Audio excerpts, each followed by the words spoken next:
कि भाई ने फरमाया कि जैसे हदीस में है कि जिसने 3 बार सूरह इखलास पढ़ी उसे पूरे कुरान का, गोया उसने पूरा कुरान पढ़ा यानी पूरे कुरान का सवाब मिलेगा।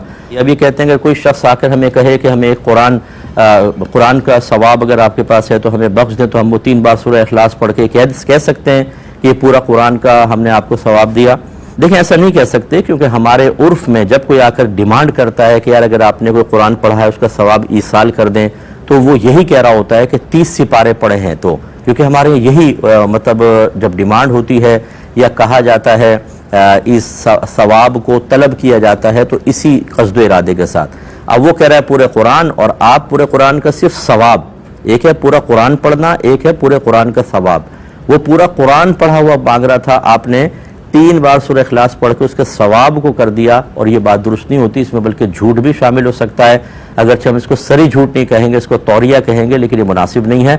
आप ये कहें कि मैं 3 बार सूरह इखलास पढ़ के गोया के पूरे कुरान का सवाब आपको दे देता हूँ। अगर आप ये कहकर देखें, उसको बोलेगा भाई 3 बार सूरह इखलास नहीं, मैं पूरे कुरान की बात कर रहा हूँ।